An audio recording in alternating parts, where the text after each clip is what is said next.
Kata para ulama, yang manhaj salaf itu apa? Manhaj salaf itu adalah setiap muslim atau siapapun dia, komunitas mana saja, yang dia konsisten mengikuti Quran dan Sunnah. Nabi sebagai teladan, Al-Quran sebagai pedoman, gitu kan? Kemudian para sahabat sebagai potret dari kehidupan yang mereka teladani.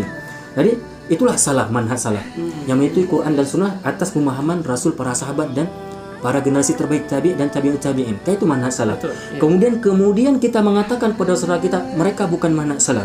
Gak usah kita ikuti kajian mereka, gak usah kita ikuti ustadz itu, karena ustadz itu tidak bermanhaj salaf.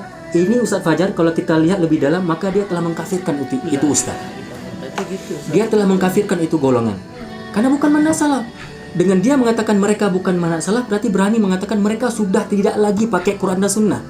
Mereka sama sekali tidak lagi mengikuti Rasulullah dan para sahabat. Mereka ahlul bid'ah. Bagaimana ini? Ahlul bid'ah dalam perspektif para ulama itulah kafir. Ahlul bid'ah kafir. Ahlul bid'ah karena mereka melakukan, merubah, menukar sesuatu hal yang usul dalam agama. Bukan persoalan ijtihadi. Tidak boleh kemudian kita yang mendefinisikan ahlul bid'ah itu masalah-masalah yang bersifat khilafiyah. Yang satu subuhnya pakai kunut, yang satu kemudian tidak berkunut. Apakah kemudian gara-gara ini menjadi sebuah standarisasi, wah itu sebuah golongan yang benar, ataupun itu ahlus sunnah ataupun bermanhaj salaf? Kalau saya, itu dua-duanya bermanhaj salaf. Itu dua-duanya ahlus sunnah. Yang kunut subuh itu manhaj salaf dan itu ahlus sunnah wal jamaah. Yang tidak kunut di saat sholat subuh itu juga ahlus sunnah wal jamaah dan mereka juga bermanhaj salaf.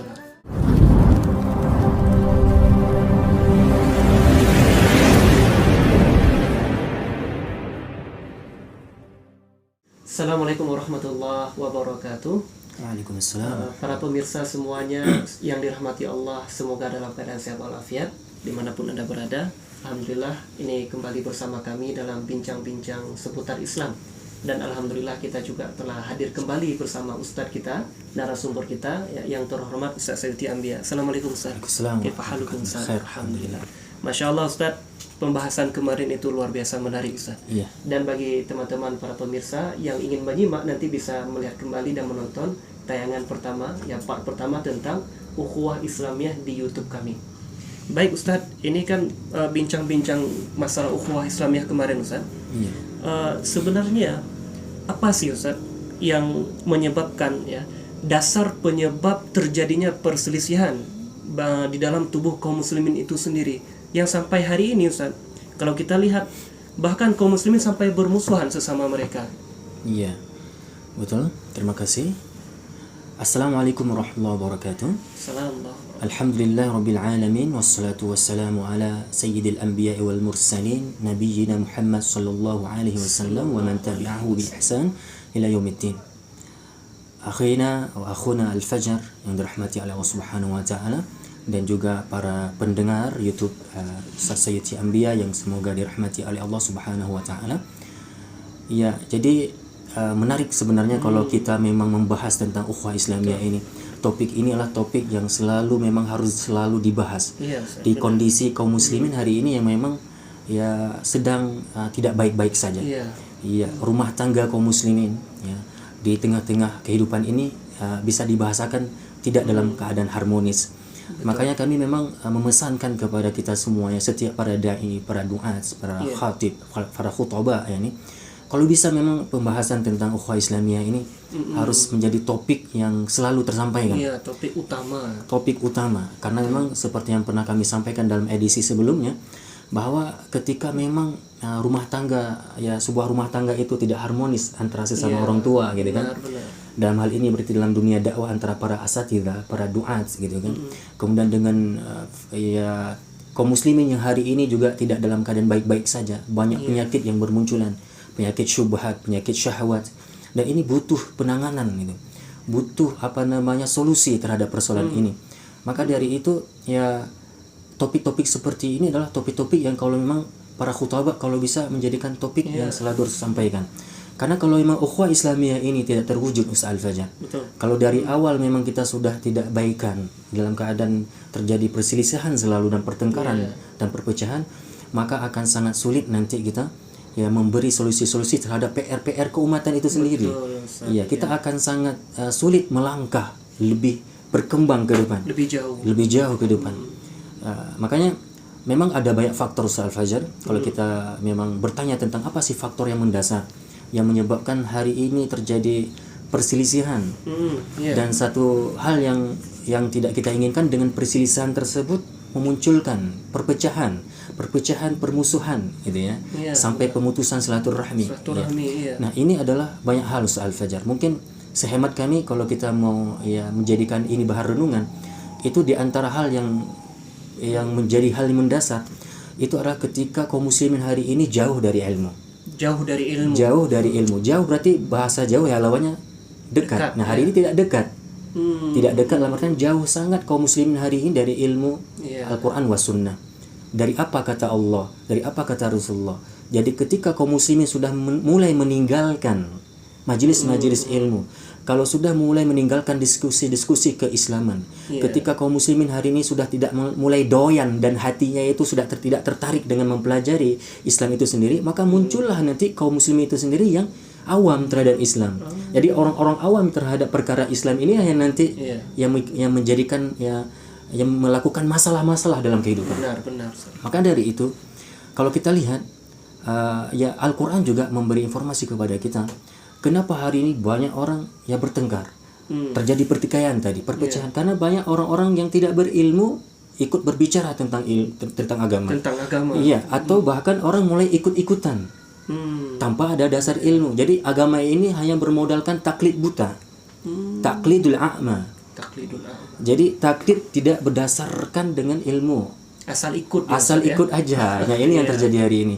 Padahal Allah Subhanahu wa taala berfirman dalam Al-Qur'an, dan ini terdapat dalam Quran surah Al-Isra ayat 36, wala taqfu ma laysa laka bihi ilm innas sam'a wal basara wal fuada kullu ulaika kana anhu mas'ula. Jadi tepat sangat ketika Allah mengatakan apa? Janganlah kalian mengikuti sesuatu. Janganlah kamu ikut-ikutan mengikuti sesuatu. Baik itu mengikuti sebuah ajaran, mengikuti sebuah amalan juga.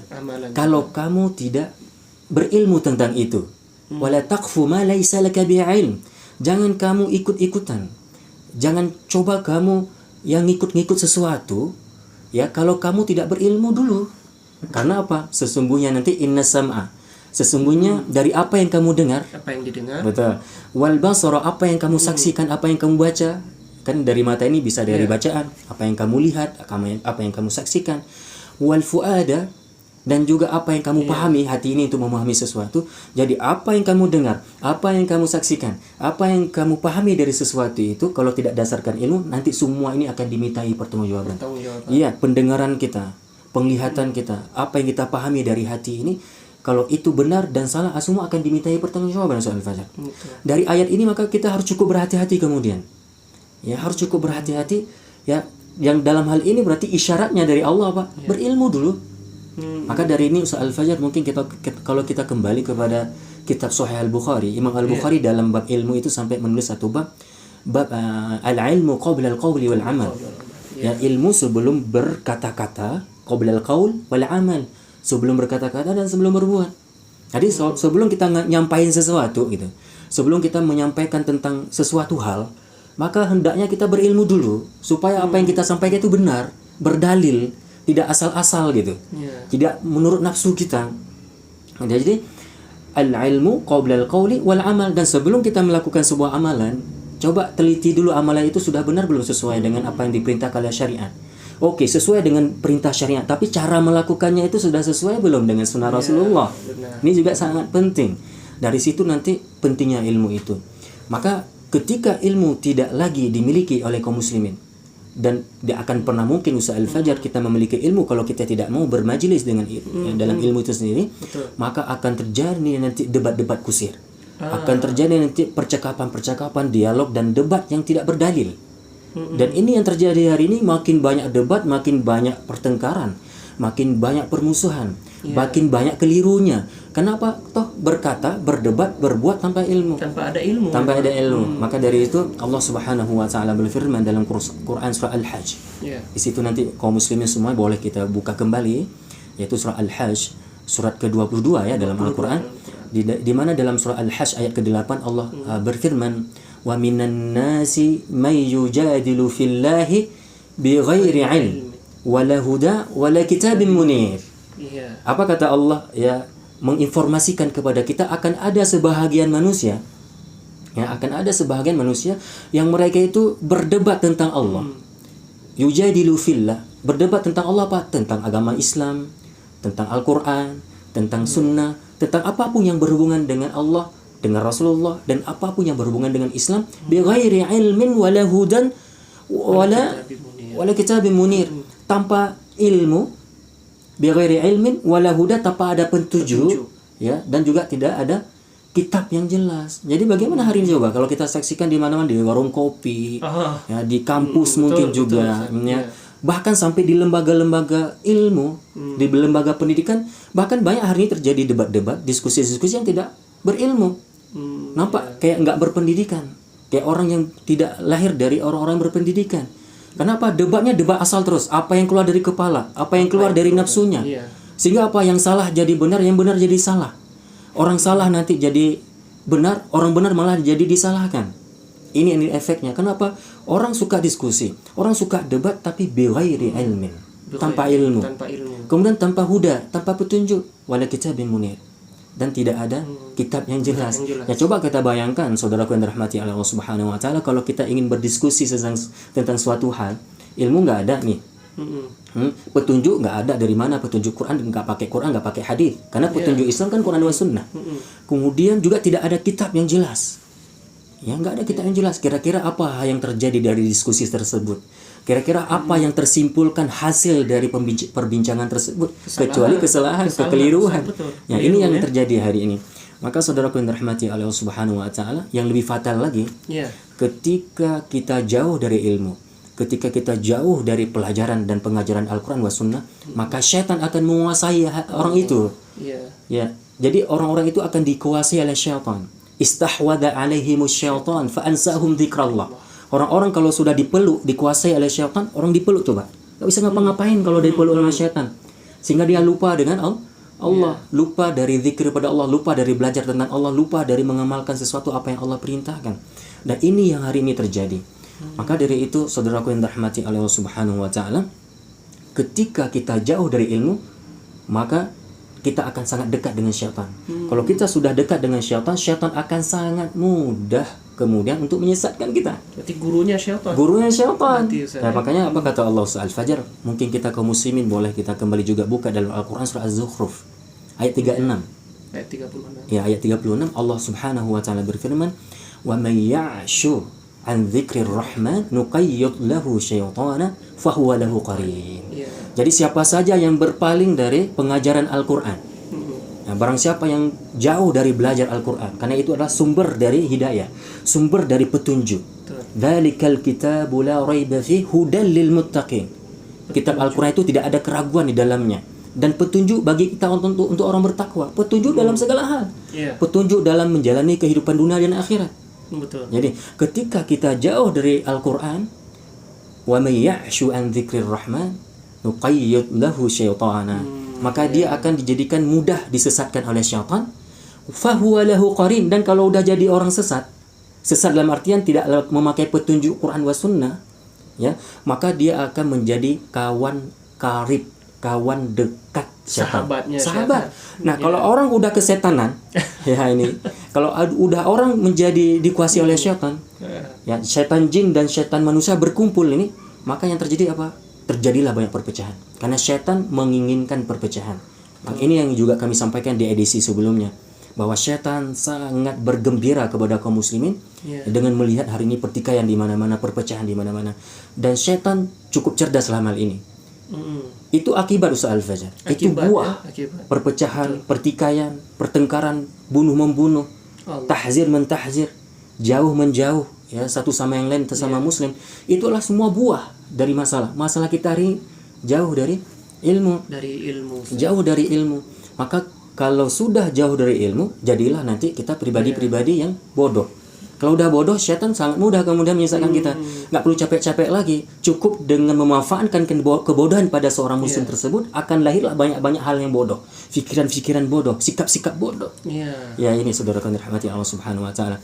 Kemudian yang menarik lagi Ustaz Al-Fajr dan kaum muslimin yang dirahmati oleh Allah Subhanahu wa taala, ada yang menarik dari kata Gimana? Pak bijak seorang alim minal ulama mengatakan apa? Lau sakatal jahilu laqillatil khilaf.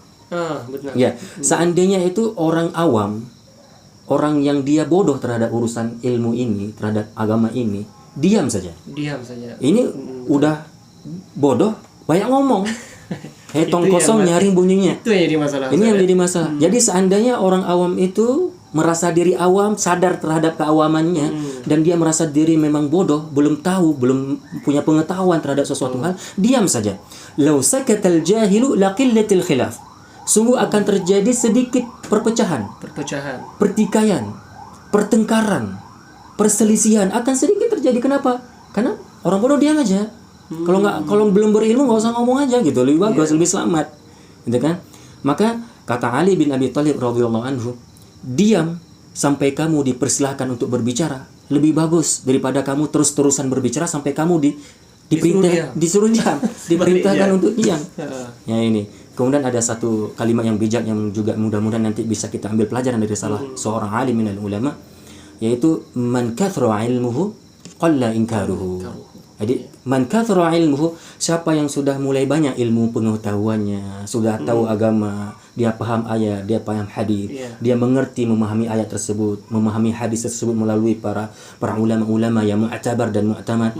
Maka kalau sudah mulai punya ilmu, man kathra ilmuhu qalla inkaruhu, maka mulai sedikitlah keingkarannya, sedikitlah debatnya, sedikitlah orang protes-protes. Kenapa? Udah berilmu. Dan inilah potret, kalau kita mau berpotret kepada generasi terbaik, yaitu khairun nas, kata Rasulullah dalam sebuah hadis, khairun nas qarni thumma alladhina yalunahum thumma alladhina yalunahum. Sebaik-baik masa, yaitu masa apa? Masa keislaman.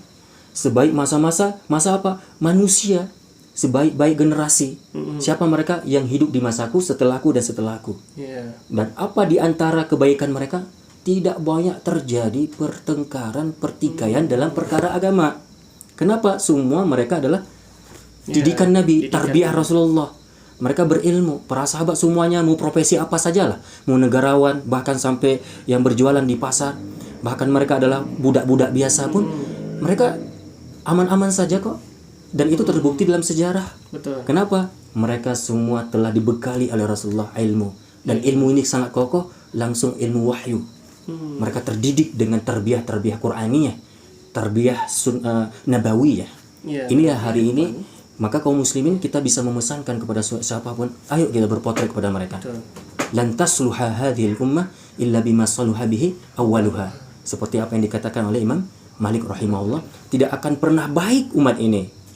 Kaum muslimin hari ini tidak akan pernah baik kalau kaum muslimin hari ini tidak lagi melihat bagaimana orang-orang terdahulu jadi baik. Potret dahulu itu harus kita praktekkan kembali hari ini saat fajar. Iya, Masya Allah. Itulah Ustaz, memang jadi fenomena hari ini Ustaz. Betul. Secara belajar kadang tidak, tapi belajar mereka dari poster Ustaz. Asal ada potongan poster, ada satu dalil, kemudian asal share begitu saja, tanpa ada penjelasan, tanpa ada belajar memang. Itu gimana Ustaz? Ya, itu hanya sekedar wasilah. Itu fasilitas. Itu hanya sekedar media pendukung. Kita tidak mencukupkan diri dengan sekedar poster artikel, asal sekedar buka internet, buka Google, kemudian hanya sekedar melihat postingan-postingan orang, tidak. Itu boleh-boleh saja Ustaz Al-Fajar. Kita tidak menafikan itu. Itu juga wasilah untuk memperoleh ilmu. Tapi tidak boleh mentitikkan sampai di situ saja. Kita harus bersimpul lutut. Kita harus berada dalam majelis ulama. Di situ nanti ada nilai pengorbanan, silaturahmi. Di situ ada tanya jawab. Nah, makanya akan lebih berkah Ustaz Al-Fajar kalau memang ilmu itu diperoleh dengan mendatangi langsung. Karena apa? Al-ilmu yu'ta wa la ya'ti. Ilmu itu kita yang datangi. Dia tidak akan datang begitu saja. Enggak datang. Dan makanya harus ada ilmu. Ada ilmu itu harus dibekali lewat proses majelis bermulazamah, talaqi, musyafah dengan para ulama. Karena mereka ulama juga adalah warasatul anbiya, al-ulama warasatul anbiya. Para ulama itu kan kita harus dekat dengan para ulama karena mereka orang yang berilmu, dan wasilah untuk memperoleh ilmu adalah yang mendekati para ulama salah satunya. Di samping membaca, mengkaji, berdiskusi tadi dengan dasar-dasar ilmu, kemudian mendekati para ulama. Para ulama ini adalah warasatul anbiya. Mereka pewaris para nabi. Tapi ingat, para nabi. tidak semua ulama punya kriteria. Ada kriterianya, Ya, Ustaz? ulama itu ya apa yang diwaris nabi? Ya warisan ilmu, Al-Quran wa Sunnah. Iya. Jadi kalau ulama itu ya konsisten, berkomitmen dalam berfatwa, dalam menyampaikan dakwah risalah ini dengan Al-Quran wa Sunnah, Benar. itulah ulama yang dikatakan warasatul anbiya. Wallahu a'lam bishawab. Masya Allah, Ustaz. Iya. Ini luar biasa, Ustaz, materinya, Iya. Ustaz. Sambil rehat, Ustaz, ya, silahkan, Ustaz. Ada Baik, terima sambil kasih. minum teh, Ustaz, ya. Iya. Jadi pemirsa yang dirahmati Allah, memang yang namanya perpecahan itu di dalam tubuh kaum muslimin disebabkan oleh faktor kebodohan, Ustaz, ya. Iya. Sehingga kayaknya muncul ini Islam-Islam yang suka protes, Ustaz. Betul, Apa betul. istilahnya? Islam Protestan gitu, Ustaz, ya. iya, Sehingga Islam Muslim tapi dia bodoh dengan Islam, Ustaz, ya. Betul, betul. Masya Allah. Ada hal yang menarik juga Ustaz Al-Fajar dengan kebodohan ini. Sampai ada salah seorang ulama yang beliau sampai hari ini masih hidup, ya, rahimahullah, ya hafizahullah, ya. Beliau ini adalah Syekh Abdul Salam Bali. Syekh Abdul Ya, Salam Syekh Bali. Abdul Salam Bali dalam hal ini dalam kitab Ar-Ruqyah sampai menjelaskan bagaimana pintu pertama syaitan, Ya. ya, untuk Gimana itu? kemudian menyesatkan umat supaya muslim-muslim ini bisa jadi tersesat. Ya. Banyak kemudian melakukan banyak kekeliruan di tengah-tengah kehidupannya. Maka syaitan tugas pertama ialah membodohkan manusia. Nah, kalau udah bodoh seperti yang kami sampaikan tadi, orang akan dengan kebodohannya itu nanti melakukan banyak kekeliruan. Jadi kata beliau apa? Orang-orang bodoh ini adalah prajurit-prajurit syaitan. Ya, syaitannya ini iblis, ya, dengan bala tentaranya syaitan dengan orang bodoh ini, itu dia akan mengarahkan dan mengerahkan, ya, orang-orang bodoh tadi untuk melakukan kebodohan di muka bumi ini. Jadi maka sikap bodoh, kan, Ya. dia akan melakukan banyak hal yang bodoh-bodoh itu. Kenapa? Mereka prajurit. Ya, jadi orang-orang bodoh ini bisa menjadi prajuritnya syaitan. Iya. Kemudian juga seperti pertanyaan pertama di Ustaz Al-Fajar yang sangat menarik, ya, hal yang mendasar sangat, ya, kenapa sih banyak terjadi perselisihan, dengan perselisihan tersebut ya bahkan sampai melahirkan, membuahkan pertengkaran, permusuhan satu sama yang lain sesama muslim. Itu juga tidak kalah pentingnya kalau kita mau kaji adalah faktor yang lain, itu faktor adab dan akhlak. Adab dan akhlak. Itu asal Al-Fajar. Jadi hari ini kita sedang krisis moral. Hari ini Kaum muslimin hari ini secara umum dan secara khusus bahkan kami berani menyatakan itu karena ini adalah apa yang sedang dipertontonkan oleh para asatidzah, para alim ulama. asatizah yang mempertontonkan itu. Ya, apa itu? Berarti jangankan kaum muslimin secara umum, orang-orang khusus yang mereka memang bergelut dalam dunia ilmu hari ini, Ya. yang bahkan mereka hari-hari dengan mengaji dan mengajarkan kajian-kajian keislaman, yang ini juga hari ini sedang krisis-krisisnya moralitas. Jadi krisisnya moral, krisisnya akhlak sesama para ustadz, krisisnya ya adab. Adab. Betul. Maka hari ini apa yang terjadi ketika ustadz tidak lagi berakhlak, maka apa sih guna sebuah ilmu itu? Apa ilmu yang dimiliki? Sedangkan dalam Islam itu sendiri memposisikan, memberi kedudukan adab di atas ilmu. Al-adabu fawqal ilmi. Betul. Ya. Jadi adab itu di atas ilmu. Saya tidak ragu mengatakan bahwa hari ini banyak bertebaran para asatidzah, para alim ulama, ya, yang memang memiliki kemampuan ilmu yang luar biasa. Kapasitas, memiliki kapabilitas ilmu yang luar biasa. Ya, saya nggak ragu itu soal Fajar. Hari ini insya Allah kami yakin dalam segala spesifik ilmu orang Islam ini sudah mereka miliki. Paham akan ini, paham akan itu. Ya, apalagi mereka sangat menguasai fiqhul dalil. Betul. Kalau kita tanya ini apa masalah ini, apa jawabannya dari Al-Quran, apa dalilnya, mereka bisa mudah menjawabnya. Ini ayat, ini hadis. Kami tidak meragukan itu soal Fajar. Hari ini banyak para ustadz yang berilmu, tapi yang kurangnya adalah akhlak. Akhlaknya. Akhlak. Ya, ini yang hari ini memang kita sangat sedih. Ya, sehingga terjadilah nanti ya orang hanya sekedar menyampaikan ilmu, tapi tidak tidak berakhlak. Ya, ini dan ini yang akan menyebabkan nanti terjadi pertengkaran. Iya. Maka kawan-kawan dirahmati Allah Subhanahu wa taala, berbicara akhlak adalah sangatlah penting. Coba bayangkan misalnya kalau kita buat satu perenungan ketika Allah Subhanahu wa taala berfirman tentang Nabi kita Muhammad sallallahu alaihi wasallam Al-Qur'an surah Al-Mudaththir. Ya. Ya ayyuhal mudaththir.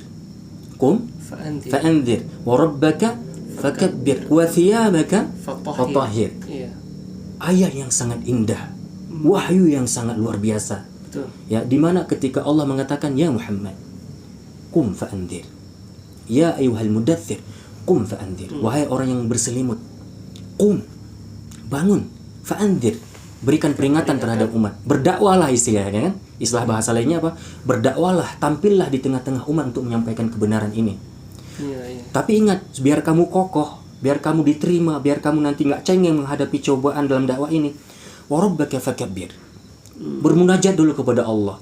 Warabbaka fakabbir. Kepada Rabb kamu bertakbir. Para ulama menafsirkan warabbaka fakabbir, salatlah. Salat. Biar kokoh kita. Berarti kita sebelum berdakwah harus menjalin hubungan hablum minallah. Betul. Berarti isyaratnya adalah warabbaka fakabbir, salat.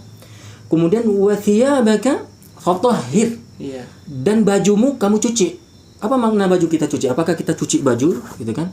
Ya mungkin itu benar juga.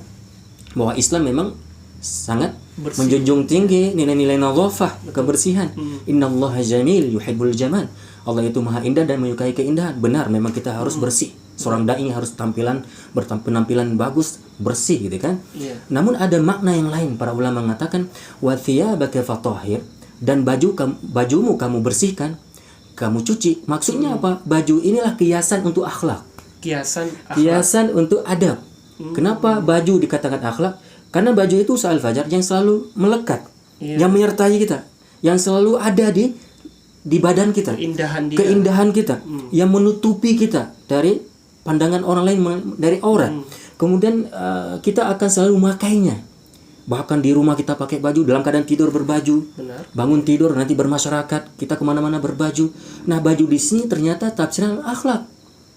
Kenapa akhlak yang menyertai kita, akhlak yang selalu menghiasi kita, akhlak yang selalu lekat dengan kita, karakteristik itu selalu melekat. Maka kamu bersihkan itu akhlak. Berarti sini apa? Hablum minan nas. Itulah apa namanya kunci sukses nanti. Kunci sukses dalam dakwah. Jadi dengan Allah kita bagus, dengan manusia bagus akhlaknya.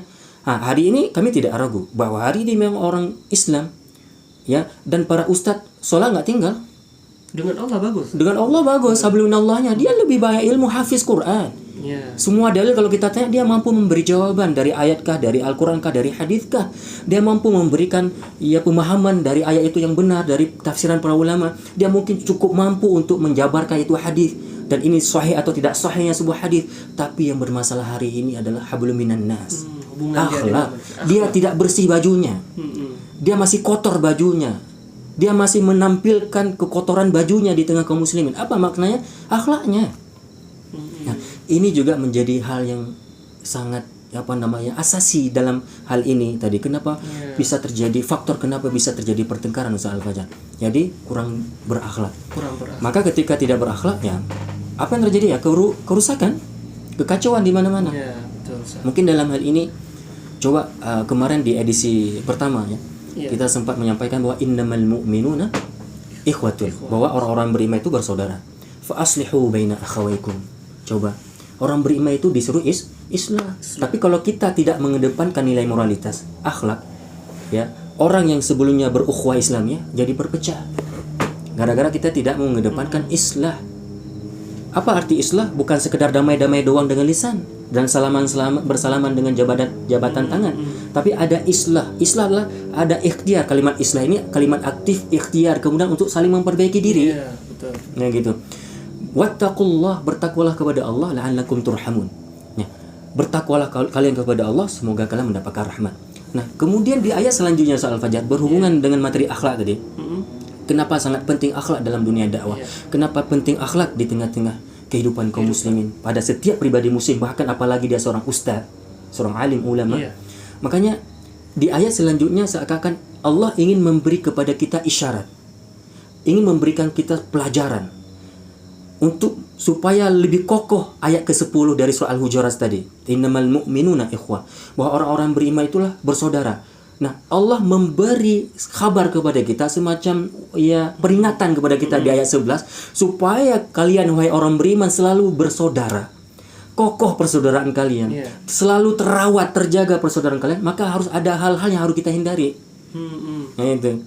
Kalau enggak akan selalu terjadi perpecahan. Yang sebelum kita baik-baik aja, teman-teman menjadi teman akrab malah jadi musuh. Ini yang terjadi hari ini. Nah, apa itu? Di ayat selanjutnya seakan-akan di sini isyaratnya apa? Kalian, supaya kalian itu bisa mengokohkan persaudaraan kalian, kalian jangan lakukan beberapa hal ini. Ya ayyuhalladzina amanu La yaskhar qaumun min qaumin asa ay yakunu khairum minhum. Wahai orang-orang yang beriman. Coba indah sekali ayatnya. Nah, kalau kita memang orang beriman, siapapun namanya.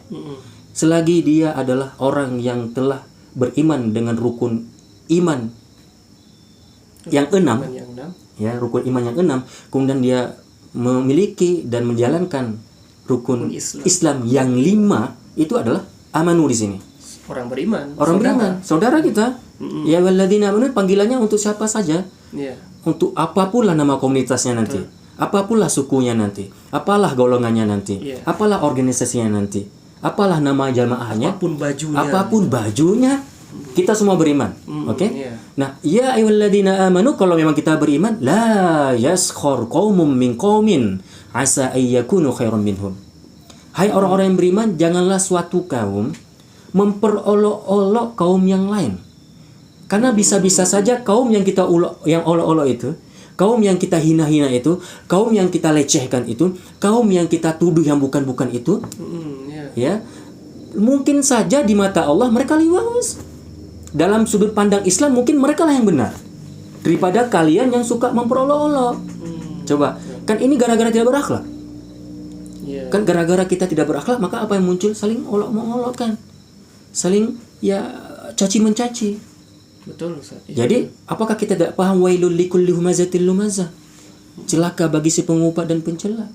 Celaka bagi orang yang memperolok-olok kaum yang lain, kan? Maka ada dalam Islam apa? La yaskhar qaumun min qaumin asa ayyakunu khairam minhum.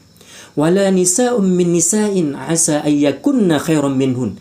Dan di sini disebutkan secara khusus lagi kaum wanita, karena memang kaum wanita suka memperolok-olok, suka mengejek, ya. Karena latah tadi, lisannya agak sulit dijaga, ya. Makanya apa? Jangan juga kaum wanita memperolok-olok kaum wanita yang lain. Mungkin saja kaum wanita yang kalian olok-olok itu lebih bagus di mata Allah, lebih baik di mata Allah. Nah, makanya di ayat selanjutnya, wala talmizu anfusakum, jangan kamu menghina dirimu sendiri. Jangan kamu mencaci maki dirimu sendiri dengan mengatakan aku bodoh, aku sesat, aku nggak betul, aku nggak akan pernah dapat lagi hidayah, aku memang ini akan menjadi orang yang seperti ini selalu. Kenapa aku miskin? Kenapa aku gini? Kenapa nggak boleh? Wala talmizu anfusakum wala tanabazu bil alqab. Dan janganlah kalian memberi gelar-gelar yang buruk kepada saudaramu yang beriman. Maksudnya tadi. Kembali ke ayat sebelumnya. Jadi wala tanabazu bil alqab. Jangan kalian memberi gelar-gelar yang buruk. Bi'salismul fusuqu ba'dal iman. Dan seburuk-buruk panggilan, seburuk-buruk gelar adalah gelar-gelar setelah keimanan. Kafir, munafik misalnya, fasik misalnya. Wa man lam yatub fa ulaika humuz zalimun. Kalau dia tidak bertobat dari suka memperolok-olokkan, kalau dia tidak bertobat dari suka menghina-hina, kalau dia tidak bertobat dari suka memberi gelar-gelar buruk kepada sesama mukmin, maka dia termasuk orang zalim. Kenapa zalimnya lah? Merusak perasaan orang. Dia telah menzolimi perasaan kaum muslimin. Dia telah menzolimi perasaan satu kelompok, satu komunitas dengan mengatakan ini dan itu yang tidak benar. Bukankah itu sebuah kezaliman? Iya. Betul. Kalau nggak tobat dia termasuk orang zalim. Kenapa zalim? Dengan kita mengkampanyekan seakan-akan dia sesat padahal tidak sesat, sehingga orang pun ikut-ikutan menyesatkan. Kan bukankah itu sebuah kezaliman? Ketika kita memberikan statement-statement yang tidak benar, ya, menjas sesama kaum muslimin yang tidak berdasarkan ilmu tadi, maka apa yang terjadi? Itu akan membuat perasaan orang itu tersakiti. Bukankah itu sebuah kezaliman? Maka wajar ayat ini kemudian ditutup wa man lam yatub fa ulaika humudz zalimun. Kalau dia tidak bertobat dari itu, maka dia termasuk orang zalim. Masya Allah. Ya, itu. Itu hari ini terjadi itu. Terjadi, sangat. Betul. Dan ini banyak hal kalau kita mau sambung lagi bagaimana juga nilai-nilai moral hari ini yang kita maksud tadi, bahwa ini akan kalau tidak kita jaga sama-sama akan menjadi kerusakan di tengah-tengah kehidupan. Ya termasuk juga saling su'uzon, tidak bertabayun dan sebagainya. Jadi ya Allah Subhanahu wa taala berfirman di ayat selanjutnya, ya ayyuhalladzina amanu jtanibu katsiran minadh-dhann inna ba'dadh-dhanni itsm. Kembali lagi Allah memakai kalimat nida di sini, panggilan di sini. Orang beriman lagi. Baju apapun. Rukun iman, rukun Islamnya jelas. Betul. Oke. Hai orang-orang yang beriman, janganlah kalian ataupun jauhilah dari kalian berburuk Buruk sangka. berburuk sangka. Karena apa? Di buruk sangka itu sebahagiannya ada banyak mengandung dosa. Wala tajassasu. Jangan kalian suka memata-matai. Cari-cari kesalahan. Cari-cari. Kita ini bukan wasit pemain bola yang mondar-mandir ke sana sini. Peluit satu, matanya lirik kiri kanan Kuning, kartu merah. untuk melihat kesalahan orang. Jangan jadi seperti wasit pemain bola. Gitu kan? Capek. Kan? Kemudian apa? Wala tajassasu wala yaghtab ba'dukum ba'dha. Jangan kalian satu sama yang lain saling menggunjing. Nah, hari ini yang menggunjing itu bukan orang awam. Orang berilmu tadi. Orang-orang yang katanya paham Quran wa sunnah, orang-orang yang hari-hari dalam ilmu, hari-hari dalam majelis agama, tapi mereka terkadang yang kita saksikan hari ini yang malah saling menggunjing. Tahzir. Mentahzir. Apa yang jadi penyebab? Kembali ke persoalan tadi, akhlak. Akhlak ada. Kalau berakhlak nggak mungkin kita akan saling menggunjing, karena ancaman dan resiko menggunjing bahaya. Ngeri ya. Coba di lanjutan ayat Ustaz Al-Fajr apa Allah firmankan, wala yaghtab ba'dukum ba'dha ayuhibbu ahadukum an ya'kula lahma akhihi maitan fakarihtumuh. Allah. Apakah kamu suka memakan daging bangkai atau mayat dari saudaramu? Siapapun kayaknya nggak mau. Ya kan? Maka orang yang suka menggunjing, mulutnya itu mulut paling bau. Orang yang suka mengumpat itu adalah orang yang paling bau. Karena apa? Dia adalah orang yang hari-hari konsumsinya adalah yang dia konsumsi daging mayat saudaranya. Nggak ke mulutnya sangat bau, kotor. Kenapa kotor? Ya, karena membuat orang lain tersakiti tadi. Betul. Ya, hari ini coba kita lihat, begitu gampang kita gunjing-menggunjing. Padahal itu adalah sangat luar biasa. Betul, kita terkadang hari ini banyak ya, maaf Ustaz Al-Fajr. Kita hari ini mungkin banyak orang yang cingkrang.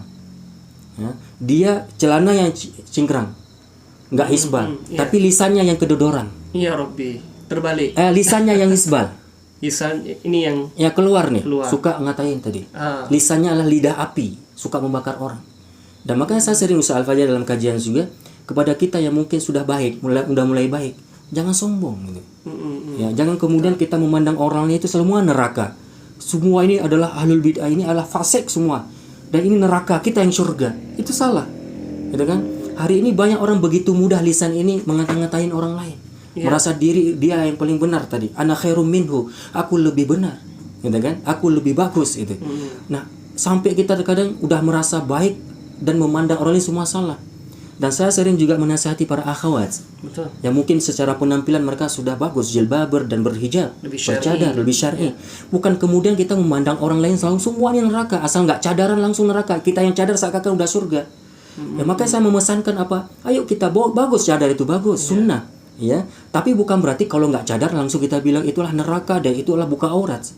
Sehingga apa? Terkadang kita hari ini alhamdulillah memang bagus mencadarkan wajah, tapi menutup wajah kan, tapi kita nggak tutup lisan kita nggak cadarin lisan kita. Betul. Banyak akhwat-akhwat yang seperti itu, dia cuma mencadarkan wajah tapi tidak mencadarkan lisan. Lisannya tembus pandang. Tembus. Nah, ini adalah mulut yang paling busuk, mulut yang paling bau. Kenapa? Karena hari-hari yang dia konsumsi adalah daging saudaranya. Itu pun bukan daging ini, daging bangkai lagi. Bangkai. Ya. Ayuhibbu ahadukum ay ya'kula lahma akhihi maitan fakarihtumuh. Wattaqullah. Maka oleh karena itu bertakwa kepada Allah. Kuncinya apa? Kalau udah bertakwa nggak mungkin kamu gunjing-gunjing orang. Kalau kamu sudah betul-betul menjadi pribadi yang bertakwa, nggak mungkin nyari-nyari kesalahan orang. Kan? Kalau kamu betul-betul udah bertakwa, nggak mungkin suuzon ke orang, nggak mungkin membuli orang, bullying, nggak mungkin kemudian kamu memperolok-olok orang lain, nggak mungkin. Wattaqullah, innallaha tawwabur rahim. Sesungguhnya Allah Maha menerima taubat dan Maha pengasih. Kalau kamu taubat, Allah tetap menerima taubatmu. Nah, itu kan. Benar. Maka yang paling penting apa? Semua kita di sisi Allah manusia, hamba. Yang membedakan kita satu sama yang lain adalah takwa kita. Maka dia ayat selanjutnya, ya ayyuhan nas, inna khalaqnakum min dzakarin wa untha wa ja'alnakum syu'uban wa qaba'ila lita'arafu inna akramakum 'indallahi atqakum innallaha alimun khabir. Jadi wahai manusia, sesungguhnya Allah telah menciptakan laki dan perempuan, bersuku-suku, berbangsa-bangsa, itu kan? Untuk apa semuanya? Untuk bermusuhan? Bukan. Ya. Untuk saling kenal mengenal. Walaupun kamu laki, perempuan, bersuku-suku, berbahasa-bahasa, apapun lah nama rasmu, sukumu, kelompokmu, ini jabarannya, yang paling mulia di antara kita adalah yang bertakwa. Yang penting kita bersama saling berkenal. Ya. Inna akramakum indallahi atqakum. Karena yang paling mulia di antara kita semua adalah orang yang bertakwa. Masya Allah. Itulah pentingnya akhlak Ustaz Al-Fajar, supaya nanti kita akan menampilkan sebuah keharmonisan. Ya itu. Masya Allah, ini luar panas ini ya, luar biasa ini. Dan seperti ini memang harusnya Ustaz ya. Betul. Dan Ustaz, nggak apa-apa sambil diminum Ustaz. Boleh. Ya. Bismillah. Jadi kan Ustaz, ini juga sebuah fenomena Ustaz. Jika tadi firman Allah, jangan sampai mengelar kefasikan.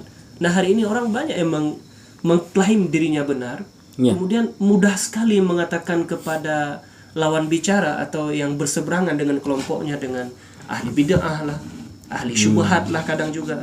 Kemudian ada juga yang sampai dengan PD itu mengatakan kami orang sunnah. Gitu. Kami orang sunnah, masjid sunnah. Itu masjid bid'ah, kajian bid'ah itu bagaimana ini Ustaz? Betul. Nah, sebelum kita coba menjawab dari pertanyaan Ustaz Al-Fajar yang barusan, supaya kami tidak lupa. Jadi kembali aja dulu kepada pertanyaan tadi yang sangat luar biasa menarik itu, kenapa sih, apa sih menjadi penyebab asasi tadi? Betul. Ya, sehingga terjadi pertengkaran, pertikaian, permusuhan sesama muslim hari ini. Tadi kami sudah sampaikan bahwa itu adalah disebabkan jauhnya umat Islam dari ilmu itu sendiri. Yang kedua, dan ini sangat penting juga, adalah karena kita jauh dari adab Islami, akhlak, gitu kan? Kita tidak menjadi rahmatan lil alamin. Kita tidak menjadi muslim-muslim yang berakhlak kepada alamin. Kita tidak menjadi muslim-muslim yang bermoral. Tapi ada orang gini Ustaz Al-Fajar, ada yang mengatakan, enggak Ustaz, saya bagus akhlaknya. Ya mungkin dia bagus akhlak sesama komunitasnya. Tapi dia tidak bagus kepada orang lain yang berseberangan. Betul. Maka coba konsep Islam dalam hal ini, akhlak kita harus kita berikan kepada flora dan fauna bahkan. Ada seorang perempuan itu sampai masuk neraka gara-gara seekor kucing yang dia memelihara seekor kucing, mengurung seekor kucing, tidak dia berikan makan dan tidak dia biarkan lepas itu kucing untuk mencari makan sendiri. Gara-gara asbab itu masuk neraka. Allah. Bukankah Islam sangat menjunjung tinggi nilai moralitas bahkan kepada flora dan fauna? Islam nggak boleh memotong dan menebang pohon sembarangan. Itu kan nggak boleh sampai kita buang air kecil pun tidak boleh di tempat berlubang karena dikhawatirkan di situ ada binatang. Gitu kan? Betul. Bagaimana Islam kemudian sampai ada seorang mantan pelacur yang dia bertobat, kemudian amalnya yaitu amal solehnya memberi minum seekor anjing yang haus. Bukankah itu nilai akhlak, gitu kan? Makanya Muslim yang semestinya adalah ustadz, yang semestinya adalah alim ulama, yang semestinya harus menjadi rahmat lil alamin. Kayak Rasulullah contoh kita, menjadi rahmat untuk sekian alam. Bukan rahmatan li hizbik atau rahmatan li hizbihi, rahmatan li jam'iyatihi, rahmatan li qaumihi, kelompoknya. Ya betul. Maka tidak rahmat untuk rahmatan lil alamin orang seperti itu. Mungkin dia memiliki akhlak, tapi dia hanya mampu menampilkan akhlak sesama kaumnya saja. Dia hanya menampilkan kebagusan akhlak dalam komunitasnya saja. Enggak lil alamin di sini. Sedangkan kita semestinya harus menjadi seorang muslim yang rahmatan lil alamin. Oke? Tidak hanya rahmat untuk kelompok-kelompok tertentu. Makanya saudaraku yang rahmati Allah Subhanahu wa taala, al-adabu wal akhlaqu ini adalah hal yang sangat urgent. Siapapun kita seorang muslim, apalagi sekali lagi harus kita garis bawahi, kita adalah tokoh publik, kita seorang ustadz tadi, harus betul-betul menjadi suri teladan bagi yang lain. Nah, kenapa? Ad-da'watu bil hal aula bi da'watil bil maqal. Dakwah dengan teladan, dakwah dengan akhlak itu lebih utama daripada dakwah dengan kata-kata. Hari ini orang tidak lagi terkadang fokus dengan kata-kata kita saja, maksudnya. Kita harus memiliki muslim-muslim, ustadz-ustadz yang memiliki integritas. Ada kesesuaian dengan lisan hati dengan apa yang kita lakukan, yaitu akhlakul karimah tadi. Maka jadilah dai-dai yang rahmatan lil alamin. Kembali kepada apa yang Ustaz Al-Fajar juga sampaikan juga tadi. Sebenarnya ada hal yang juga perlu kami ingin sampaikan satu lagi yang berhubungan dengan apa yang menjadi penyebab mendasar juga hari ini terjadi perpecahan satu sama yang lain, sesama muslim. Ini yang kami pandang Ustaz Al-Fajar, banyak kaum muslimin hari ini hidup dalam keadaan bersikap a priori. Bersikap a priori. Sikap a priori itu kawan-kawan yang dirahmati Allah Subhanahu wa taala, acuh tak acuh atau cuek, tidak mau tahu yang penting asal simpulkan. Dia bodoh amat itu. Bodoh amat itu ya, pokoknya dia langsung mengambil kesimpulan tanpa mengetahui dulu apa yang sebenarnya. Tidak mau bertanya, tidak mau mendatangi ulama untuk menanyakan perihal yang sebenarnya, tidak mau membaca, tidak mau mendengar orang-orang yang berbicara. Pokoknya apa yang dia inginkan, apa yang dia mau, apa yang penting, apa yang ini a priori, Apa yang intinya menurut dia benar ya benar terus.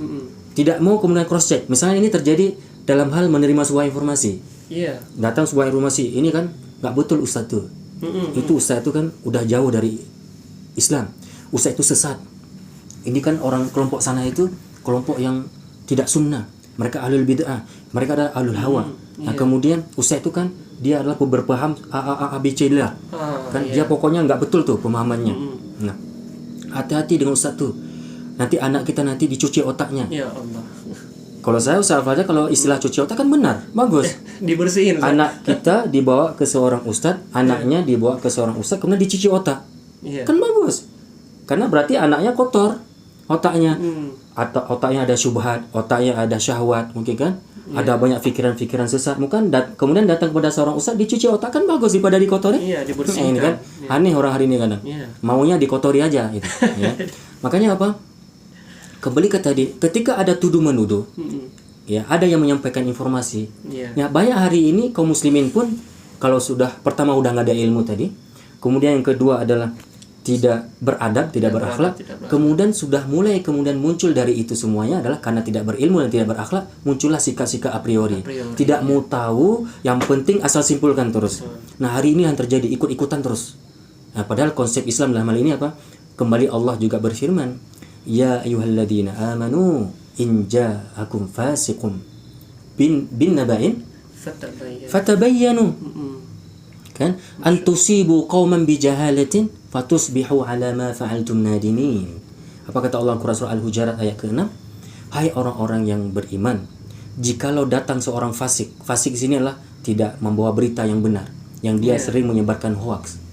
Yang hari ini karena banyak hari ini orang tidak watawasau bil haq, tapi watawasau bil hoax. Mereka tidak saling menyampaikan, kebenaran, tapi malah menyampaikan kepalsuan. Kan? Maka kalau itu datang sebuah berita yang kemudian watawasau bil haq tadi, dia malah watawasau bil hoax, maka apa sikap kita? In ja'akum fasiqun binaba'in fatabayyanu, hendaklah engkau teliti dulu. Teliti bahasa teliti apa? Tabayun. Tabayun itu dalam bahasa Indonesia lebih kepada teliti dulu, bukan sekedar cari tahu aja, tapi teliti. Berarti telitinya apa maksud teliti? Penelitian. Berarti butuh ilmu, butuh ikhtiar yang yang kuat, yang serius, tidak hanya asal-asal gitu. Jadi fatabayyanu antusibu qauman bijahalatin. Kalau enggak nanti kita akan membuat orang dengan kebodohan kita ini jadi celaka. Gara-gara kita yang suka nyebar-nyebarin kemudian berita yang belum jelas. Betul. Kan? Antusibu qauman bijahalatin fatusbihu ala ma fa'altum nadimin. Dan dengan demikian nanti kamu akan jadi menyesal dengan sendirinya. Kenapa? Orang sudah pada ribut satu kampung. Orang pada ribut satu daerah. Orang pada ribut di mana-mana. Gara-gara apa? Kita yang tidak teliti dulu dengan berita yang kita dengar. Sehingga kita suka-suka kemudian menyampaikannya. Maka kalau kita mau simpulkan Ustaz Al-Fajr dan juga kaum muslimin ikhwani fillah rahimakumullah, bahwa yang menjadi faktor mendasar hari ini banyak terjadi permusuhan, pertikaian, itu adalah karena kurang ilmu, kurang adab, kurang akhlak gitu ya. Dan banyak masyarakat yang bersikap a priori. Wallahu a'lam bishawab. Iya.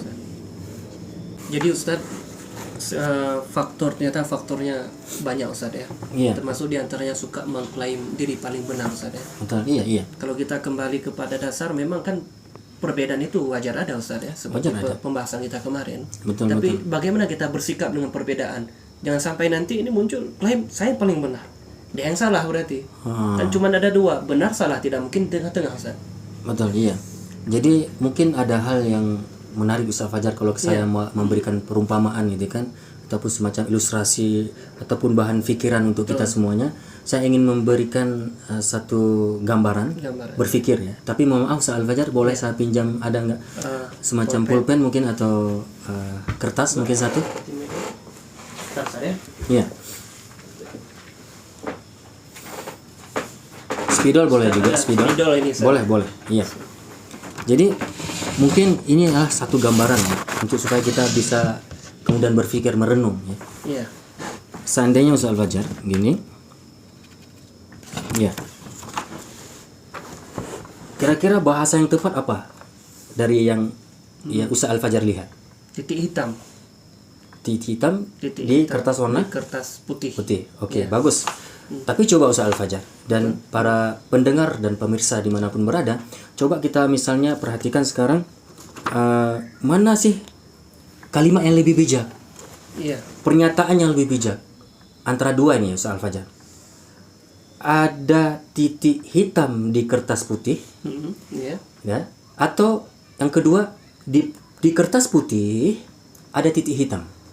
Oh, ini Kira-kira mana yang lebih bijak untuk kita bahasakan kayak dalam sebuah observasi ketika kita melakukan mulahadhah, ya, ketika kita membuat sebuah penelitian, memandang sesuatu itu yang contohnya seperti ini, kira-kira mana yang lebih tepat kita bahasakan? ini kayaknya saya mulai berpikir Mulai berubah ulang, ya? Ustaz, kayaknya Nah, berubah statementnya mana ini? Iya. Jadi saya kira kan titik hitam di kertas putih, Ustaz ya. Yang tadi Ustaz Al-Fajar bilang ada titik hitam di kertas putih, yang Saya lebih bagus. fokus ke titik hitam.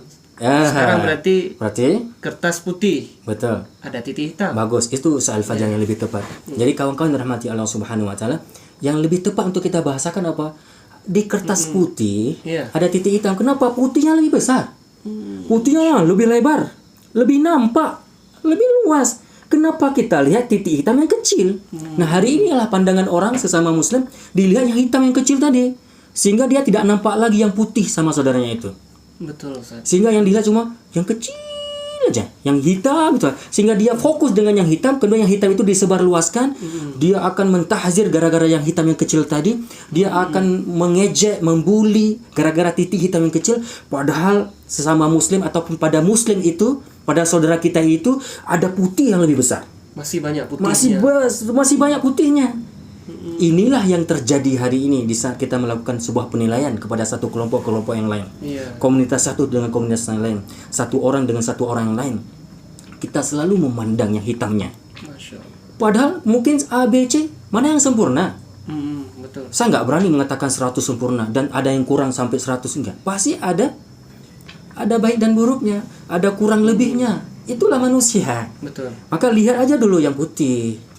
Ini objektivitas. Ini adalah sikap insaf dalam Islam, sikap objektif. Lihat yang putih. Jadi yang mana yang tepat Ustaz Al-Fajar? Di kertas putih Ada titik hitam. ada titik hitam.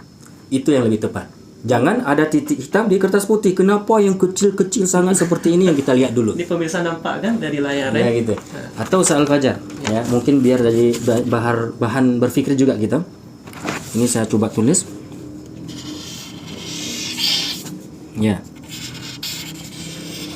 Ya, ini saya tulis angka berapa Ustaz Al-Fajar? 9. 9? 9 itu, Ustaz. Ya. 9. Saya bilang ini 6. Iya, kalau dari saya lihat 9, Ustaz. Ya, dari saya lihat Ustaz Al-Fajar ini 6. Oh, begitu. Nah, udah, ada debat lagi, ini 6, harus 6. Boleh nggak saya bilang gitu? Iya. Iya, saya memang memandang ini 6. Kenapa? Saya berada di posisi sini. Saya sedang di sini. Saya melihat dari sudut yang berbeda. Saya sedang memantau, melihat dari pandangan yang berbeda. Di posisi yang berbeda. Iya.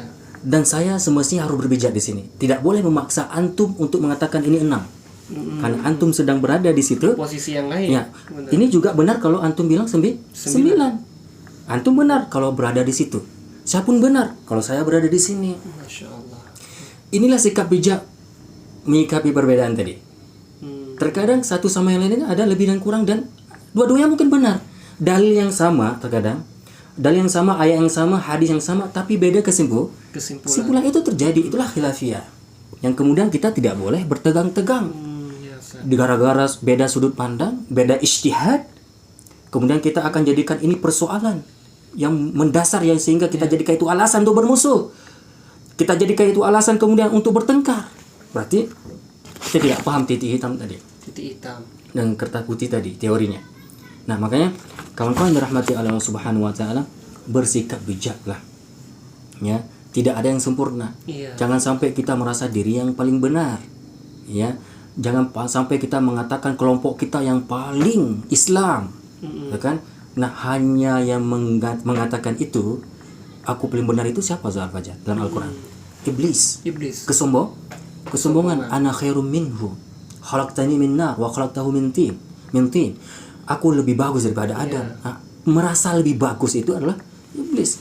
Maka tidak boleh sombong. Dan ini juga bahagia pada akhlak Zal Fajar. Hari ini kalau ilmu ada tapi akhlak nggak ada, maka dia akan sombong dengan ilmunya.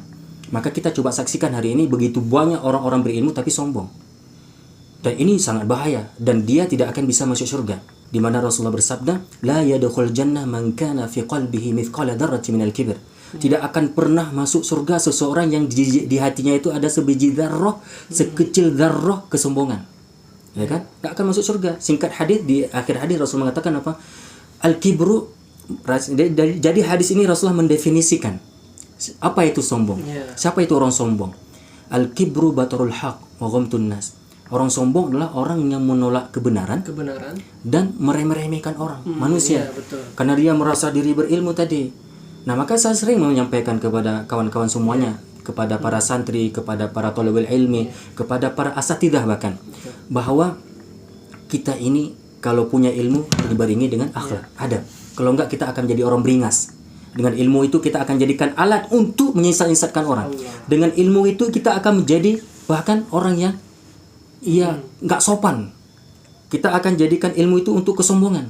Maka saya sering memesankan, hei kamu, siapapun kamu tentara, gitu kan? Apalagi sampai hari ini bahkan sampai tidak sopan dengan ibu. Ibunya dianggap bodoh, ibunya dia sesat-sesatkan ibu kandungnya. Dia keluarkan pernyataan-pernyataan yang menyedihkan hati seorang ibu dan ayah. Karena dia merasa udah berilmu, ibunya bodoh. Terjadi pertengkaran suami istri, terjadi pertikaian di rumah tangga, terjadi keributan antara ayah ataupun orang tua dengan antara anak, gara-gara kesombongan tadi. Suami menceraikan istri, istri minta pasrah kepada suami, kan? Orang tua dianggap sesat dan ditahzir sampai ditinggalkan, tidak mau kemudian dia menjalinkan hubungan persaudaraan dan hubungan kekeluargaan dan hubungan rahim. Gara-gara masalah itu akhlak tadi, dia sombong. Maka saya sering mewasiatkan, siapapun kita, ya kan? Siapapun kita, kamu memang tentara berbadan kekar, namun ingat, di depan ibu, di depan ayah, kamu adalah anak. Kamu memang seorang polisi, gagah kamu, ya, kamu hebat, berpangkat, ya. Tapi kalau kamu sedang berhadapan dengan ibu dan ayahmu, ayah dengan ibumu, kamu adalah anak. Kamu seorang dokter hebat, dokter spesialis, kamu dipuji-puji, diagung-agung oleh orang. Namun kalau kamu sedang berada di hadapan ibumu, ayahmu, kamu adalah seorang anak. Kamu mungkin seorang pengusaha, kamu mungkin seorang penguasa, kamu seorang yang kaya raya. Tapi ingat, kalaupun kamu penguasa, kalaupun kamu seorang pengusaha hebat, tapi ketika kamu berada di hadapan ayah dan ibumu, perlakukan dirimu kamu selaku seorang anak.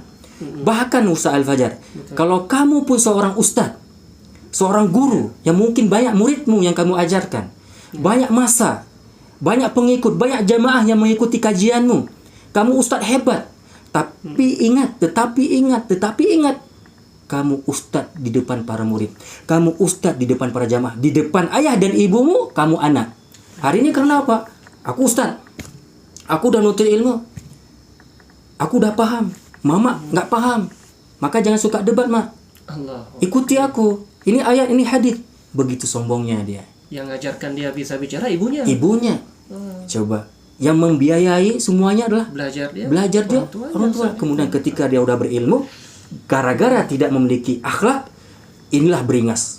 Inilah hari ini terjadi. Dia tidak hanya mentahzir, dia tidak hanya melakukan permusuhan kepada kaum muslimin, tapi kepada orang yang semestinya dia harus berbakti, bersikap baik kepada ibu dan ayahnya, dia pun berani bersikap tidak baik. Dia berani menampakkan akhlak yang buruk. Maka hari ini kita mudah aja untuk menilai seorang ustaz itu bagus nggak bagus, tanyalah ibunya. Coba tanya dulu ibunya. Coba kita tanya dulu ayahnya. Kayak mana jawaban dari ayah dan ibunya? Bagus nggak akhlaknya? Kalau udah bagus, insya Allah ini ustaz mantap. Kita ikuti dia. Kenapa? Akhlaknya bagus. Ya, tidak hanya sekedar kita terpengaruh dengan ilmu yang hebat. Kalau sekedar ilmu hebat, iblis lebih hebat ilmunya. Ya, hebat ilmu iblis. Retorikanya, kalau ngomong, dia Allah pun didebat sama iblis. Nah, tapi kita kan tidak cukup sangat dengan ilmu, penting kali akhlak. Masya Allah. Inilah hari ini Ustaz Al-Fajar dan kaum muslimin semuanya, kalau kita tidak berakhlak, kehancuran terjadi di mana-mana. Wallahu a'lam bishawab. Nah, Masya Allah, Iya. Ustaz ya. Memang ini makin larut makin panas pembahasan, Ustaz. Iya. Tapi ini memang sebuah fenomena yang Ustaz sebutkan tadi, Ustaz. Iya. Saya tambah geram ini, Ustaz. Iya. Sabar. Ini mohon maaf, Ustaz, tanda Iya. petik, Ustaz ya. Iya. Ketika seorang anak tadi dengan ilmu yang dia miliki tapi nggak punya etika dan nggak punya adab dengan orang tua, bahkan ada juga seorang suami sampai menceraikan istri. Betul. Dan apa Ustaz, mohon maaf ini dengan istilah tidak bermanhaj salaf misalnya, Ustaz. Tuduhan ya. Tuduhan yang menuduh orang tuanya seperti itu. Dia ceraikan istrinya bahkan mungkin dengan istilah itu tadi, Ustaz. Itu bagaimana pandangan Ustaz? Ya, banyak kalau kita perhatikan hari ini, termasuk juga banyak orang yang datang ke saya untuk melakukan konsultasi, ya, untuk bercurhat, menanyakan solusi terhadap persoalan hari ini yang luar biasa komplit ya. Bahkan tidak hanya istilah itu, ada orang yang bahkan dia memvonis mereka adalah bukan manhaj salaf. Ada satu golongan mengatakan mereka adalah bukan ahlus sunnah wal jamaah. Mereka adalah bukan orang sunnah. Mereka bukan di atas kebenaran. Mereka adalah teroris. Mereka adalah sesat. Kan? Bermacam-macam hari ini lontaran-lontaran. Mereka khawarij. Mereka ahlul bid'ah. Mereka ahlul hawa, ahlul syubhat dan lain sebagainya. Nah, lontaran-lontaran seperti ini dalam Islam ini cukup harus berhati-hati. Cukup harus berhati-hati kita dengan lontaran seperti ini. Dan hari ini yang memang kita yang sangat sedihkan, begitu banyak orang bermudah-mudah ya, menyampaikan lontaran-lontaran tersebut. Bahkan seperti Ustaz Al-Fajar bilang tadi, mereka tidak sampai tidak ringan saja sih lisannya menyampaikan itu, lontaran itu bahkan kepada ayah kandungnya, kepada ibu kandungnya. Yang terjadilah tadi pertikaian di rumah tadi. Ya. Nah, ini adalah hal yang sangat harus kita memang perhatikan dalam Islam. Ini salah sesuatu hal yang sangat dilarang. Tidak boleh kemudian kita semacam bergampang-gampangan menyebutkan itu. Maka Allah Subhanahu wa taala berfirman, ya wala taqulu lima tasifu alsinatukumul kadhiba hadza halalun wa hadza haramun. Apa kata Allah dalam Quran surah An-Nahl ya. Dalam Quran surah An-Nahl Allah Subhanahu wa taala berfirman, janganlah kalian bergampang-gampangan, bermudah-mudahan mengata-ngatakan sesuatu dengan lisanmu dengan kalimat dusta lagi, tanpa berdalil, asal-asal ya, asal ngomong ini halal, ini haram. Kayak dia fatuk muftinya, kayak mufti dia. Kadang-kadang baru aja belajar kadang, gitu kan. Kemudian sampai mengatakan juga ini sunnah, ini bid'ah, ini enggak betul, ini ahlul hawa. Ya, itu kan. Jangan serampangan seperti itu. Kata Allah. Nah, kemudian apalagi memang ada dalil. Dari hadis juga. Dalam hadis Sahih Bukhari, dalam hadis Sahih Muslim. Sampai Rasulullah sallallahu alaihi wasallam mengatakan la yarmi rajulun rajulan, ya, la yarmi rajulun rajulan bil fusuq wa la yarmihi bil kufr, itu kan, illa irtaddas alaihi illam takun lahu sahibuhu. Nah, jadi seperti itu. Coba kita lihat dulu, nanti kita potong ya.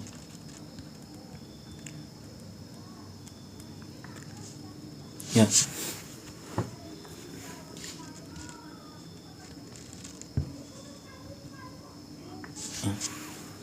Jadi bahkan dalam hal ini Ustaz Al-Fajar, sampai ada Rasulullah sabdakan ya, kepada mereka-mereka yang suka ya semacam memvonis ya, menyampaikan statement-statement yang enggak benar kepada saudara muslimnya ya.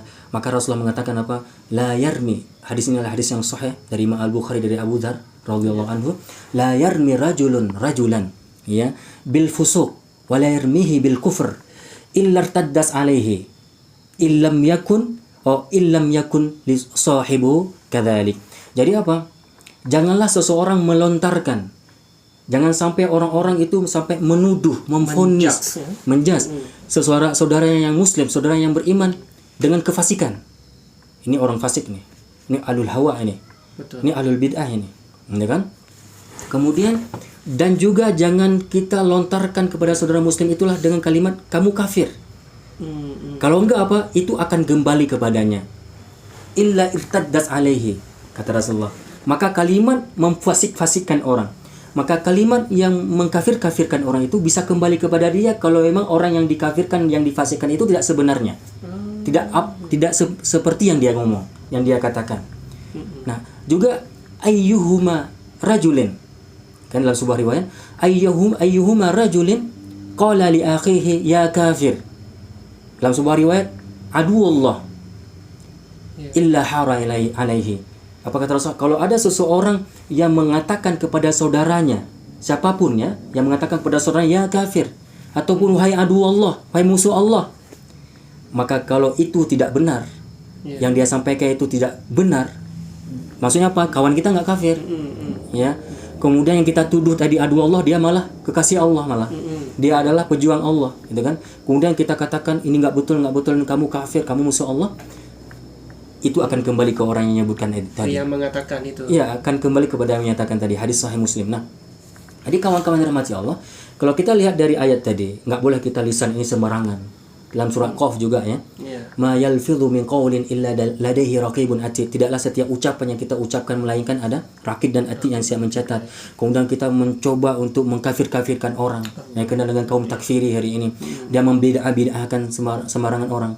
Memang dalam hadis ini tidak dibahasakan ya bid'ah, ya ahlul bid'ah, ya ahlul hawa. Wahai yang kalian bukan manhaj salaf, gitu kan? Nah, itu jabarannya. Memang hari ini tidak dibahasakan ya kafir. Sensitif kan? Betul. Nah, ada bahasa lain yang mungkin menjurus ke situ. Seperti tadi manhaj salaf. Betul, misal kalau kita katakan mereka adalah ustadz yang bukan manhaj salaf. Mereka golongan yang bukan bermanhaj salaf. Itu tafsirannya apa? Kata para ulama, yang manhaj salaf itu apa? Manhaj salaf itu adalah setiap muslim atau siapapun dia, komunitas mana saja, yang dia konsisten mengikuti Quran dan Sunnah. Betul. Nabi sebagai teladan, Al-Quran sebagai pedoman, gitu kan? Kemudian para sahabat sebagai potret dari kehidupan yang mereka teladani. Jadi itulah salaf, manhaj salaf, yang mengikuti Quran dan Sunnah atas pemahaman Rasul, para sahabat dan para generasi terbaik tabi' dan tabi'ut tabi'in. Kayak itu manhaj salaf. Betul, ya. Kemudian kita mengatakan pada saudara kita, mereka bukan manhaj salaf. Gak usah kita ikuti kajian mereka. Gak usah kita ikuti ustadz itu, karena ustadz itu tidak bermanhaj salaf. Ini Ustadz Fajar, kalau kita lihat lebih dalam, maka dia telah mengkafirkan itu ustadz.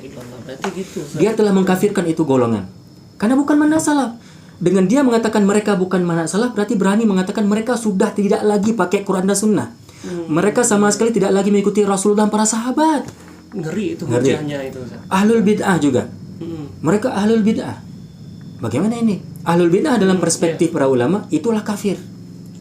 Ahlul bid'ah kafir. Ahlul bid'ah karena mereka melakukan, merubah, menukar sesuatu hal yang usul dalam agama. Bukan persoalan ijtihadi.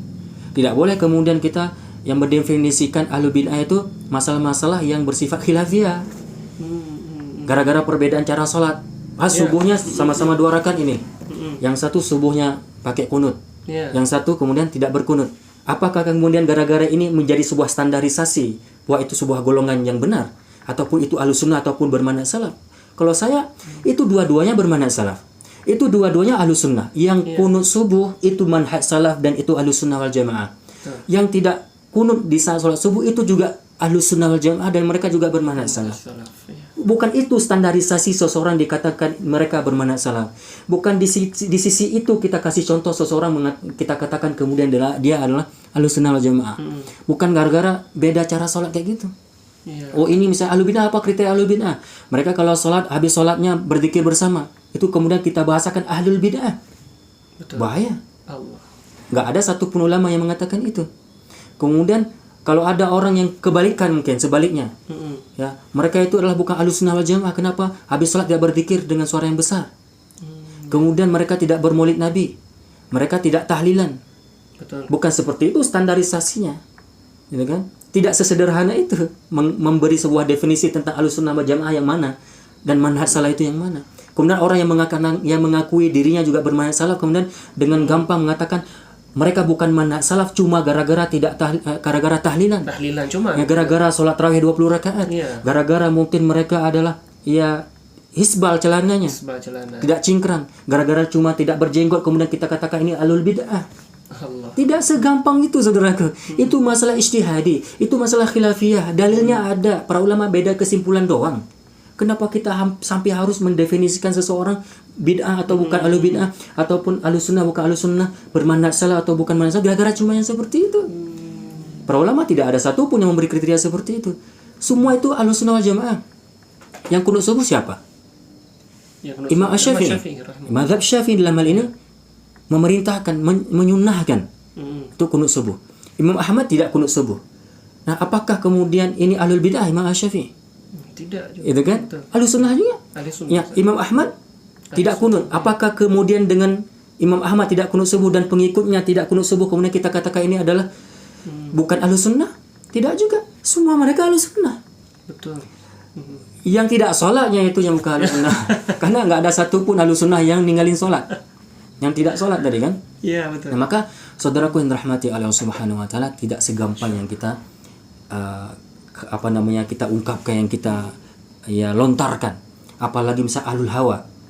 Ini adalah ustaz-ustaz ahlul hawa. Ahlul hawa dalam perspektif Islam ataupun perspektif ulama salaf, ahlul hawa itu adalah seorang ustaz tungku ataupun kiai ataupun seorang alim ataupun siapa dia yang dia memang betul-betul tidak lagi memakai Quran dan Sunnah dalam berfatwa, dalam mengeluarkan sebuah ijtihad, dalam mengeluarkan sebuah statement pendapat dalam urusan agama.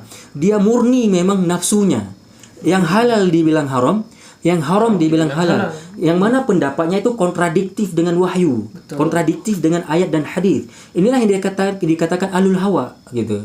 Jadi kemudian kalau kita mengatakan ini ustaz ahlul hawa, padahal dia masih Quran dan Sunnah, dia masih mengikuti Al-Quran dan Sunnah, dia masih memakai tafsir-tafsir para ulama, dia masih merujuk dan menjadikan kitab-kitab para ulama sebagai referensi gitu. Kemudian kita mengatakan ini ahlul hawa gara-gara beda pendapatnya dengan pendapat golongan kita, gara-gara pendapatnya adalah bertolak belakang dengan pendapat ustadz kita. Apakah kemudian kita katakan ini ahlul hawa? Enggak seperti itu al-Fajar. Ada kaedah. Ada kaedahnya gitu. Wallahu a'lam bishawab. Iya. Masya Allah Ustaz. Ini luar biasa Ustaz ya. Jadi Ustaz, bagaimana Ustaz solusi ini untuk kita hadapi Ustaz perpecahan ini dan sikap bijak kita gitu Ustaz ya. Betul. Selaku kita semua orang muslim ya, rukun iman kita sama, rukun Islam kita sama. Jadi apa sikap bijak kita Ustaz? Betul. Ustaz Al-Fajar yang dirahmati oleh Allah Subhanahu wa taala dan juga para pemirsa yang semoga kita selalu mendapatkan rahmat ridha Allah Subhanahu wa taala. Satu sisi Ustaz Al-Fajar dan kawan-kawan semua yang dirahmati Allah Subhanahu wa taala, kita dalam hal ini harus melapangkan dada kita semuanya ya. Satu sisi memang Rasulullah pernah menyampaikan sallallahu alaihi wasallam bahwa memang sebuah fitrah perpecahan ataupun semacam pertikaian, perselisihan ya, perbedaan itu memang sebuah fitrah. Kita udah pernah sampaikan kemarin di edisi pertama ya. Nah, kemudian dalam sebuah riwayat yang sahih dari Imam Muslim dan juga Ibnu Khuzaimah, yaitu hadis dari sahabat mulia radhiyallahu anhu Amir bin Sa'ad dari ayahnya, beliau pernah meriwayatkan satu hadis dari Rasulullah SAW, yaitu kisah Rasulullah pulang dari sebuah safar, kemudian Rasulullah melakukan salat sunat. Ya, kemudian setelah Rasulullah salat sunat dan para sahabat juga ikut melakukan salat sunat ya. Nah, kemudian Rasulullah setelah salat sunat tersebut berdoa dengan doa yang sangat panjang. Kemudian Rasulullah menyampaikan kepada para sahabat yang lain. Jadi Rasulullah ternyata berdoa tadi dengan 3 doa.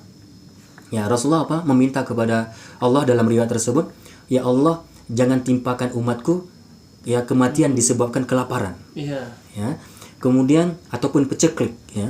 Jangan sampai juga umatku ditimpa dengan penenggelaman seperti kaum-kaum sebelumnya. Ya, berupa penyiksaan yang sampai ditenggelamkan bumi itu kan. Kemudian juga ya Allah, jangan jadikan umatku ini berpecah belah. Jangan jadikan umatku ini adalah bertikai, ya, berselisih. Apa kata Rasulullah kemudian? 2 yang dikabulkan, 1 yang tidak dikabulkan. Ini terdapat dalam riwayat yang sahih Imam Muslim dan Ibnu Khuzaimah. 2 yang dikabulkan apa? Allah mengabulkan doaku bahwa umatku tidak akan kena peceklik, tidak akan mati kelaparan. Insya Allah mereka akan hidup dalam kesejahteraan. Kemudian Allah juga mengabulkan doaku bahwa tidak akan terjadi penyiksaan seperti umat-umat sebelumnya kepada umat kita hari ini. Nah, tapi Allah tidak mengabulkan satu doaku, menolak doaku. Apa itu? Ketika Rasulullah meminta jangan berpecah belah umat ini, jangan bertikai umat ini, jangan berselisih umat ini, ternyata Allah tidak mengabulkan itu, menandakan memang pasti dan mesti. Dan inilah sebuah kehidupan memang. Fitrah tadi. Yang menjadi masalah apa? Bukan perpecahan itu sendiri. Kalau memang kita sudah sama-sama lega sekarang, ternyata memang itu sebuah hal yang fitrah dari kehidupan setiap muslim ya, di manusia bahkan secara umum akan terjadi perpecahan, akan terjadi perselisihan. Namun hal yang paling penting dari itu adalah bagaimana kemudian sikap bijak kita. Ini yang paling penting. Jangan sampai perpecahan itu jadi permusuhan. Jangan sampai pertikaian itu menjadi malah perkelahian ya permusuhan. Itu tidak diinginkan oleh Islam. Maka kawan-kawan yang dirahmati oleh Allah Subhanahu wa taala, dari itulah maka Nabi sempat sebelum wafat menyampaikan satu hadis ya di depan para sahabat yang membuat para sahabat menangis pada saat itu. Dan seakan-akan Rasulullah dianggap oleh para sahabat ini adalah kayak pesan-pesan mau berpisah gitu. Rasulullah bersabda, ya usikum bittaqwallah was-sam'i wat-tha'ah. Aku wasiatkan kepada kalian wahai para sahabat dan kepada kita semuanya umatnya, ya. Jadi aku wasiatkan untuk selalu taat kepada Allah, bertakwa kepada Allah. Ya usikum bittaqwallah. Aku wasiatkan kepada kalian untuk bertakwa kepada Allah. Apa takwa? Menjalankan segala perintah, tinggalkan segala larangan, was-sam'i wat-tha'ah, dan siap mendengar apapun dari kebenaran, dan kemudian tidak hanya sekedar dengar tapi taati apa yang kamu dengar itu. Jadilah muslim-muslim yang mengatakan sami'na wa ata'na. Kami siap mendengar dari apapun kebenaran tersebut. Nah, kemudian tidak hanya sekedar mendengar, konsekuensi dari ilmu yang kita dengar, ayo kita sama-sama amalkan. Ini perintah Nabi. Usikum bittaqwallah was-sam'i wat-tha'ah walau ta'ammara 'alaikum 'abdun habasyi. Di sini penting soal Fajar kita ambil hikmah. Apa kata Nabi? Walaupun yang memerintahkan kamu itu untuk taat, walaupun yang menyuruhmu, yang mendakwahimu itu untuk taat kepada Allah dan Rasulullah, itulah seorang budak. Dalam sebuah riwayat cuma disebutkan walau ta'ammara 'alaikum 'abdun. Dalam riwayat yang lain pakai habasyi. Walau ta'ammara 'alaikum 'abdun habasyi. Walaupun yang memerintahkan kamu itu adalah seorang budak hitam lagi, dan dia negroid tadi. Habasya. Jadi maksudnya apa? Di sini Rasulullah ingin mengisyaratkan kepada kita orang Islam, jangan pilih-pilih orang dalam menerima kebenaran. Yang penting benar yang dia katakan. Undur ma qala wa la tanzur man qala. Perhatikan apa yang dia ucapkan. Jangan kamu perhatikan siapa yang menyampaikan itu. Maka Ali bin Abi Thalib radhiyallahu anhu juga mengatakan apa? Ya, ambillah kebenaran bukan karena ketokohan orang itu. Hari ini kan kita mengambil kebenaran, kita pandang dulu dia lepasan mana? Dia sekolah mana? Alumni mana? Dia titelnya apa? Ya memang titel itu penting. Kita nggak nafikan itu. Dia sekolah di mana, belajar di mana penting. Tapi tidak mutlak membuat seseorang itu jadi orang benar. Ijazah itu penting. Tapi bukan berarti nanti gara-gara ijazah, kalau nggak ada berijazah, ustadz itu kemudian kita nggak ngambil ilmu darinya. Yang kita ambil cuma dari ustadz-ustadz yang berijazah. Yang penting. Tapi tidak menjadi mutlak kebenaran seseorang itu gara-gara ada ijazahnya. Belum tentu orang berijazah itu benar. Makanya apa? Ijazah itu sebenarnya adalah, Ustaz Al-Fajar, kalau kita mau jujur, ijazah itu sendiri adalah ya menjadi bukti bahwa dia sekedar pernah belajar aja, pernah sekolah. Orang pernah sekolah ya buktinya dia punya ijazah, bukan bukti dia punya ilmu. Bukan menjadi satu bukti bahwa dia orang berilmu. Nggak ada itu kaidahnya kayak gitu. Maka nggak mutlak orang punya ijazah itu harus semua diikuti gitu. Misalnya apa? Dia ini lepasan Madinah, lepasan Mesir, lepasan Yaman. Karena dia lepasan luar negeri, maka seakan-akan sudah benar semua yang dia sampaikan. Belum tentu, tidak mutlak. Daerah tidak menentukan baik dan buruknya seseorang. Oke? Kemudian lepasan mana juga belum tentu menjadikan baik dan buruknya seseorang. Yang penting ketika dia menyampaikan itu benar nggak? Sesuai nggak dengan Al-Quran dan Sunnah, dengan pemahaman para sahabat, dengan pemahaman ulama-ulama. Nah, siapapun yang menyampaikan, bismillah, dengar. Maka kata Ali apa? Jangan kamu mendengar dan menerima kebenaran cuma karena ketokohan seseorang. Karena dia tokoh, walaupun salah kita benar terus. Nggak betul. Kalau memang dia salah, mau tokoh yang ngomong, mau ustadz yang ngomong, tetap salah ya, salah. Tetap salah. Dan salah itu standarisasinya udah jelas. Quran Sunnah sesuai dengan pemahaman. Kalau belum tahu itu benar, tanyakan kepada ulama.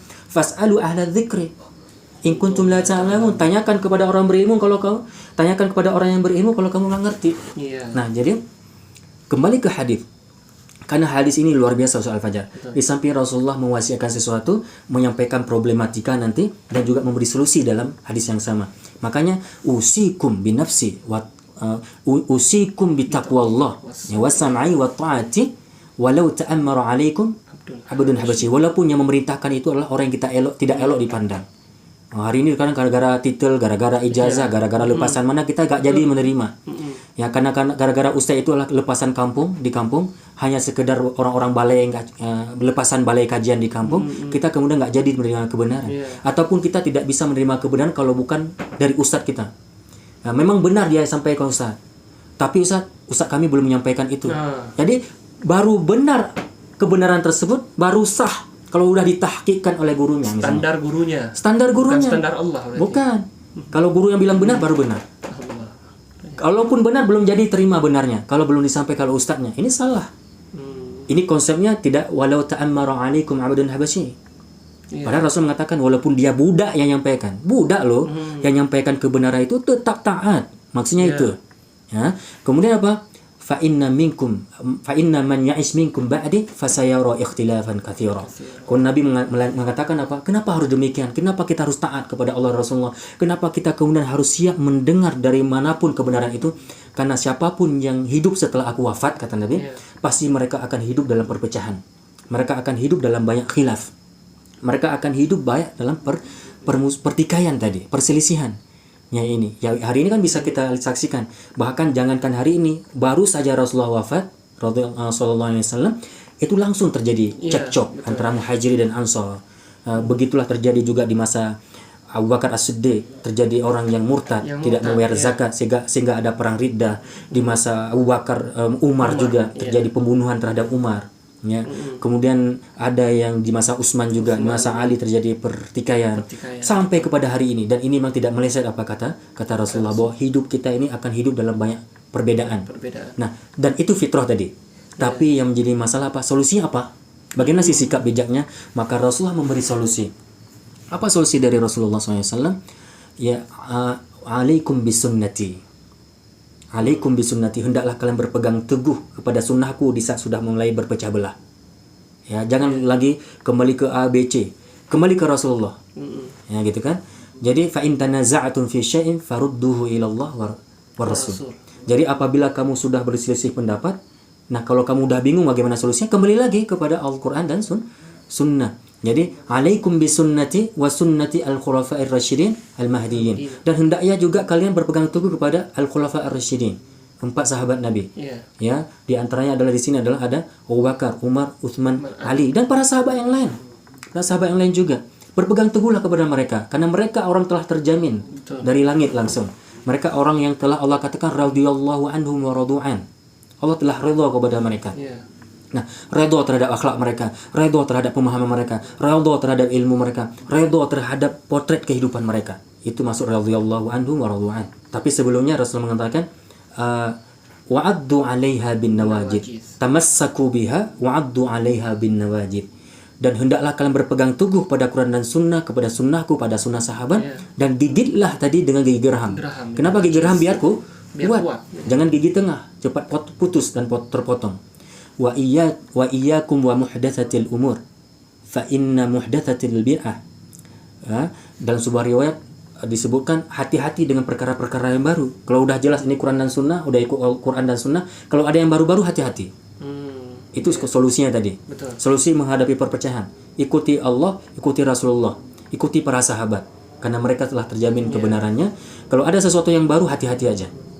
Kenapa? Biasanya perkara-perkara baru dalam urusan agama ini bisa terjerumus pada kebid'ahan. Dalam sebuah riwayat seperti itu.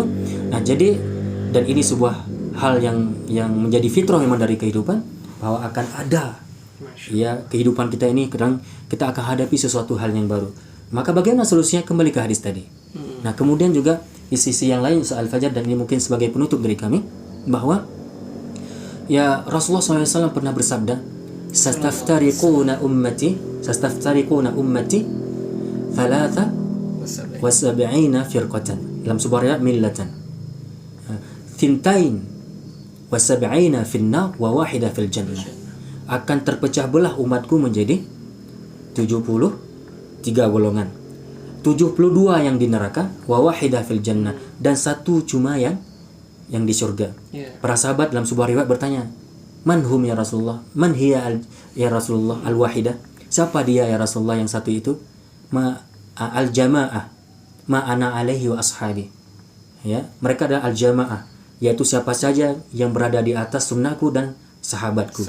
Ini yang insyaallah yang lebih selamat. Supaya kita tidak berpecah belah. Kalau kita ikut Allah yang satu, Nabi Muhammad yang satu, kitab suci yang satu, ya, insyaallah kita akan menjadi umat yang satu. Kemudian apa? Ya, jangan sampai kemudian kita salah memahami hadis ini. Hadis ini bukan perkara khilafiyah. Yang sehingga gara-gara khilafiyah kita memvonis ini berarti neraka. Ini 72 ini.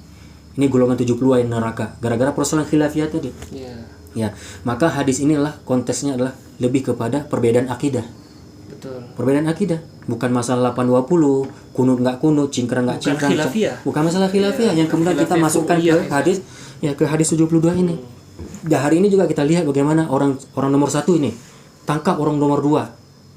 Nggak betul orang nomor 2, sesat orang nomor 2, padahal dia nggak sadar 1 dan 2 masih 72. Masih 72. Ada orang aliran nomor 50, ya memvonis aliran nomor 40. Kata orang 50, ada loh aliran 40 namanya, dia gini. Padahal dia nggak sadar yang 50 ini masih 72. Masih 72 juga. Ada orang yang 72 menyesatkan orang 71, ya kan? Yang 71 menyesatkan yang 72, padahal mereka masih dalam 72. Betul. Ini yang terjadi hari ini kalau nggak punya ilmu. Maka masalah 70 di neraka itu bukan perbedaan khilafiyah. Khilafiyah furu'iyah. Bukan khilafiyah furu'iyah dalam bab fikih. Tapi itu beda-beda usul. Ya, perbedaan usul. Ya, sehingga kita harus berbijak dalam hal ini. Jangan memakai hadis ini serampangan. Ya, tanpa ilmu tadi. Sehingga kita mulai tidak berakhlak kemudian. Wallahu a'lam bishawab. Masyaallah, Ustaz. Jadi Ustaz, ini kita sudah juga berjalan di akhir sesi bincang-bincang kita, Ustaz. Tolong mungkin Ustaz bisa memberikan pepatah-pepatah, kalimat-kalimat hikmah untuk para pemirsa kita. Betul. Silakan Ustaz. Baik, terima kasih Ustaz Al-Fajar. Jadi sebelumnya Ustaz Al-Fajar saya juga ingin menyampaikan sesuatu di penutup ini.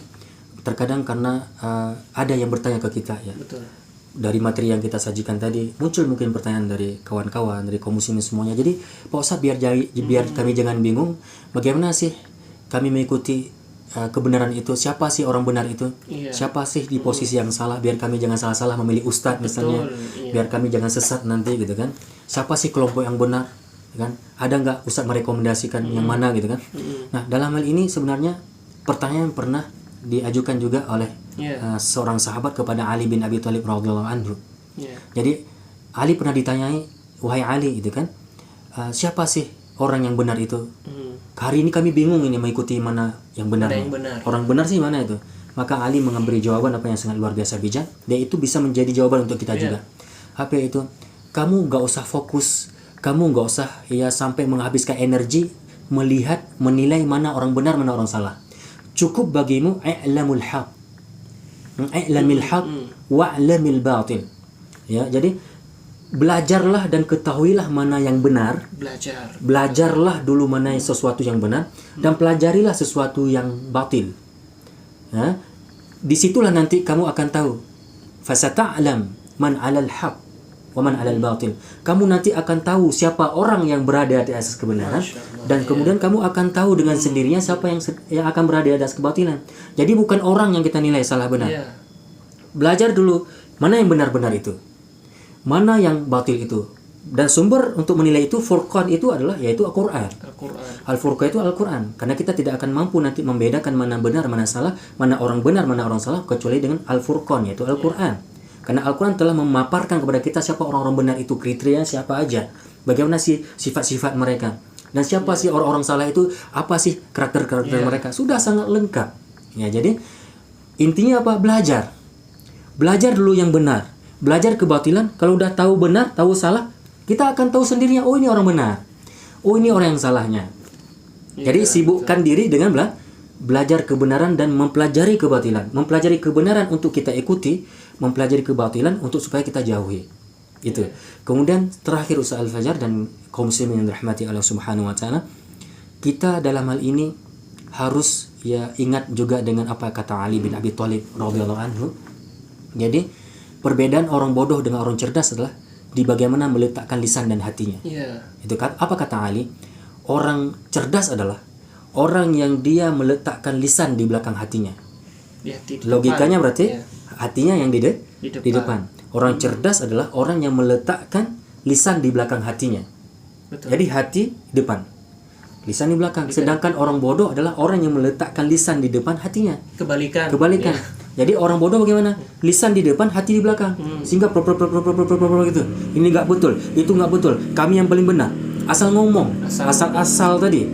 Hatinya di belakang, nggak mikir dulu, nggak berilmu dulu. Yang apa yang terjadi? Karena orang udah ngomong duluan, nanti pas dah tahu ilmu di kemudian hari baru menyesal, baru mikir. Dari asal ngomong nggak boleh. Itu ciri-ciri orang bodoh itu, kata Ali. Yaitu orang yang mengedepankan dan meletakkan lisan di depan hati. Orang cerdas apa? Hati di depan, lisan yang di belakangnya. Mikir dulu maksudnya. Perhatikan dulu. Cross check dulu. Pahami, teliti, pahami dengan hati yang paling mendalam, dengan hati yang bersih. Hati dulu. Ketika kita timbang menimbang, hati ini mengatakan itu benar, sampaikan. Kalau salah jangan sampaikan. Ya kan? Jadi berbijak jadinya. Kalau lisannya di belakang hati, baru lisannya maksudnya baru ngikut hati. Itu orang cerdas. Maka jadilah muslim yang cerdas, muslim yang selalu mengedepankan hati di depan lisan. Jangan menjadi orang yang bodoh, jadi orang yang mengedepankan yang di depan, yang lisannya di depan hatinya. Wallahu a'lam bishawab. Wallahu a'lam bishawab. Ini Ustaz, kita sudah berada di sesi terakhir. Mudah-mudahan ini Ustaz, bincang-bincang kita malam hari ini bermanfaat untuk semua kaum muslimin. Amin. Jazakumullah Ustaz Wa atas iyyakum. ilmu yang Ustaz berikan malam ini, insyaallah. Sama-sama. Baik para pemirsa yang budiman, insyaallah nanti kita akan berjumpa lagi di lain kesempatan. Kita akan bincang-bincang tentang keislaman. Nah, terima kasih banyak telah bersama kami hingga akhir acara. Kita tutup dengan doa kafaratul majlis. Subhanakallahumma bihamdika asyhadu an la ilaha illa anta astaghfiruka wa atubu ilaik. Wassalamualaikum warahmatullahi wabarakatuh. Waalaikumsalam warahmatullahi wabarakatuh.